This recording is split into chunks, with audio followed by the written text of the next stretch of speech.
realize that those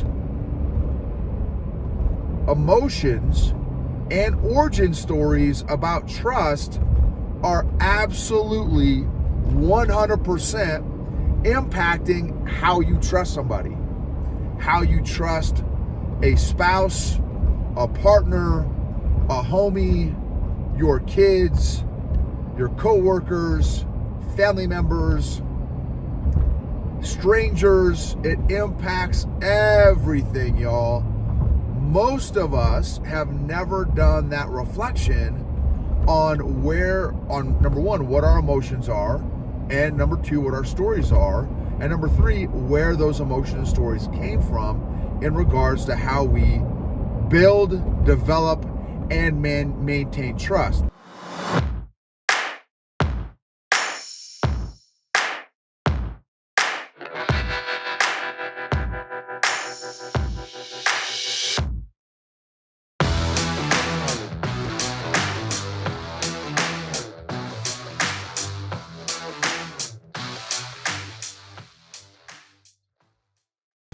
EQ gangsters, what is up? So this episode is going to be about trust.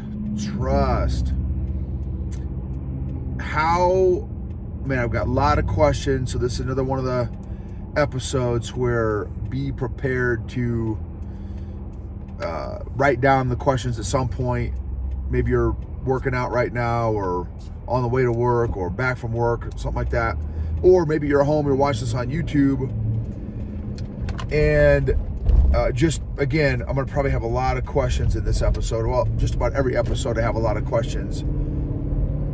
And I've just been doing some reflection around trust and how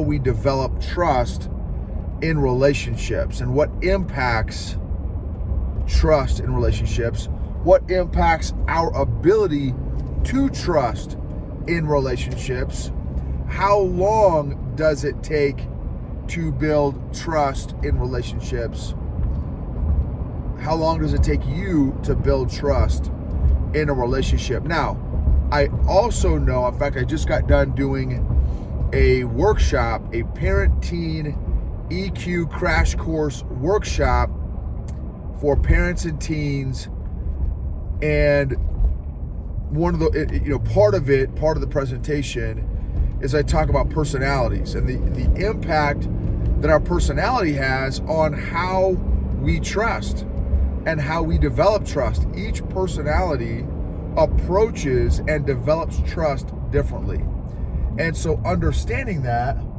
is very, very important. And so, I do understand that is a factor in how we trust someone, is our personality. That is not the only thing. I want to give a huge shout out to our sponsors, Classical Conversations, which is a K-12 homeschool program, provides enough structure with enough flexibility. You don't have to reinvent the wheel. If you are at all considering homeschooling, check out classicalconversations.com/Gibbons, Gibbens, classicalconversations.com/Gibbons. In fact, it's kind of funny. We are doing an Instagram takeover of the Classical Conversations Instagram page or channel or whatever, profile, this week, the week that I'm shooting this video, not the week that you'll probably hear this, so it'll be past that time, but it is high adventure, y'all. High adventure. Okay, so seriously, if you're checking out homeschooling, check out classicalconversations.com/Gibbons. So this is the other big thing with trust that I want you all to do some reflection on, which is a whole nother ball game, y'all. The power of reflection. That's huge. Take time, make time for reflection. It is literally life-changing. So here is another huge question regarding trust. When I say trust, This is an awesome homework assignment, y'all. When I say trust, what are the emotions that come up when you hear the word trust? What are the emotions that come up when you hear the word trust? What, man, and do, maybe if there's 5 emotions, maybe there's 25 emotions. Write down all the emotions that come up when you hear the word trust. Here's the next homework assignment and reflection assignment when you're doing, if you take me up on this exercise here. What are the stories that you have regarding trust? What are the emotions that you have regarding trust, and what are the stories that you have regarding trust? And then the third question is, where did those emotions about trust come from? Where did those stories about trust come from? What's the origin story of the emotions and stories that you have about trust? Realize that those emotions and origin stories about trust are absolutely 100% impacting how you trust somebody, how you trust a spouse, a partner, a homie, your kids, your coworkers, family members, strangers. It impacts everything, y'all. Most of us have never done that reflection on number one, what our emotions are, and number two, what our stories are, and number three, where those emotions and stories came from in regards to how we build, develop, and maintain trust. Now, here's some context. I have a friend that, based on his, let's see, I'm trying to keep this general just in case this friend ever checks out this episode. Based on some life circumstances that my friend has gone through, he has developed a survival mechanism, coping mechanism, that has created some emotions and stories around trust that make trust very, very difficult for this buddy of mine. Very difficult. So if my buddy ever decides that over a truckload of time and touch points, they will trust somebody, their distrust finger is on the trigger to distrust them. So it's almost like, number one, if they trust somebody, if they choose to trust somebody, it's going to take my buddy a long time for them to actually trust someone. And if and when they do trust someone over a long period of time, it's almost like they're waiting for that person that they chose to trust to violate their trust. It's almost like they're waiting for it to happen. Well, how do you think that impacts their relationships? You know that whoever they choose to trust is feeling that. It's like okay, so something like, okay, wow, it took a little while to build trust, but then it almost feels conditional, like anyone that they choose to trust, they're waiting for the shoe to drop for that person, my buddy, to not trust them anymore because of their survival and coping mechanism based on some life situations that has happened to my buddy. So, and that's what has really got me really kind of thinking and chewing on this concept of trust. I'm like, okay, how do, like, my personality, I'll just tell you my personality, I start off trusting everybody. Now that's part of that is my personality. The extrovert, it's called the sanguine personality, or the influencer personality. We just trust, we naturally will just trust, or we have a tendency to trust very, very quickly and very, very easily. So it's almost like innocent until proven guilty kind of thing. Now, I'm not going to lie to you, has that bit me in the butt a couple of times in my life? Absolutely. And I will tell you, do I have reason to maybe, should I be a little slower to trust, that kind of thing? I don't know, maybe. That's just not how I roll.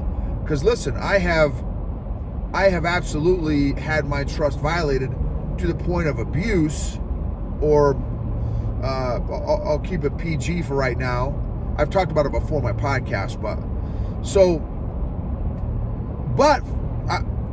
I've worked through that, or most of it, and gotten through that and forgiven those people for, I think. And so it's very easy for me to trust. Now, I'm not saying that's right or wrong. I'm not saying that, hey, you should trust like I do. I'm not saying that at all, because I understand that we are all wired differently, and we all have different life experiences, and based on where you're at in your growth journey, or maybe your emotional health journey and emotional healing journey, and again, personality, maybe it takes you a hot minute to trust. Okay, well, that's not what I'm discussing here. What I want to pose is for us to just do an analysis and an evaluation and assessment of how we trust and how we have developed our stories and emotions around trusting others. Because some people, again, because of life experiences, like my buddy, they don't. It's tough. So this other personality, called the conscientious melancholy, so the conscientious for the disc people, melancholy for the personality plus people, that particular personality specifically develops trust very, very slowly. They're very cautious and guarded initially. So it's kind of like guilty until proven innocent. And I, again, I'm using that as an extreme here just for the sake of the conversation. And also, again, I want to reiterate, I'm not saying that's wrong. I'm just making the comparison that there is a difference with how each personality builds trust. The dominant personality, the dominant choleric personality, they build trust through competence and conflict. They have a very low tolerance for incompetence, and that will impact their ability to trust somebody is when they see or sniff out incompetence.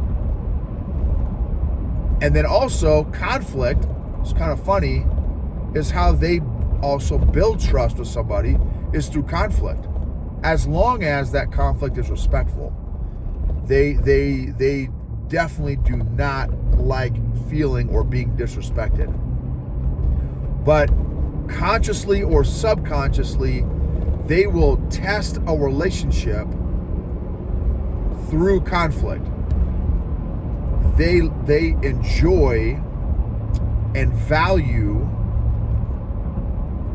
people that can do conflict with them respectfully. That's kind of how they build, rapport with each other. It's really interesting. My wife and daughter, they're both choleric melancholies or dominant conscientious for the dis people. And I remember, a couple years ago, kind of early teen phase that my daughter was in. When it kind of first, my daughter's kind of learning how to express herself and all that kind of stuff. And I heard my wife and daughter yelling at each other, and I go into the room where they're at. I'm like, hey, you guys chill out. And I told my daughter, stop yelling at my wife. And both of them look at me like incredulously and says, almost simultaneously, we're not yelling at each other. I'm like, but that's that personality, that dominant personality. And I said, look, you guys are, your tone and your volume is absolutely elevated. I'm just telling you right now, you two may not be aware of it, but I'm telling you, your tone is definitely elevated. And I said, okay, well, that may be the case, but we're not yelling at each other. So again, naturally, without even realizing it, that is one of the ways that they communicate, and kind of build and establish rapport and trust is through conflict. So anyway, I'm not going to go around to all the different personalities, but I just wanted to share some thoughts on and some reflection on how you build trust and how you think about trust and where your foundation for trusting, where it came from. I've got a couple of my coaching clients, the executives that I work with, man, that it is based on their life experience, and these are big senior executives, they take forever to trust, if they trust at all. And if they do trust, they always have that one proverbial eye open, that side eye open, right? Because again, it's like they trust, but they don't trust. It's a trip, y'all. So anyway, that will impact your personal and professional relationships. Thank you so much for being on this journey with me of emotional growth and vice versa, letting me be on a journey with you. Also, thank you all for taking the time, if you have already, don't sweat it, of just rating and reviewing, taking 15 seconds, 20 seconds to just rate and review the podcast. If there's a particular episode that you feel was encouraging or convicting or iron sharpening, please share it. Subscribe. For those y'all watching on YouTube, thank you so much for watching on YouTube. For those y'all that follow on social media, my social media is at The Noble Gibbons, NOBLEGIBBENS, on Instagram, on Facebook, also EQ Gangster on all those as well. And remember, emotionally healthy people help heal other people emotionally.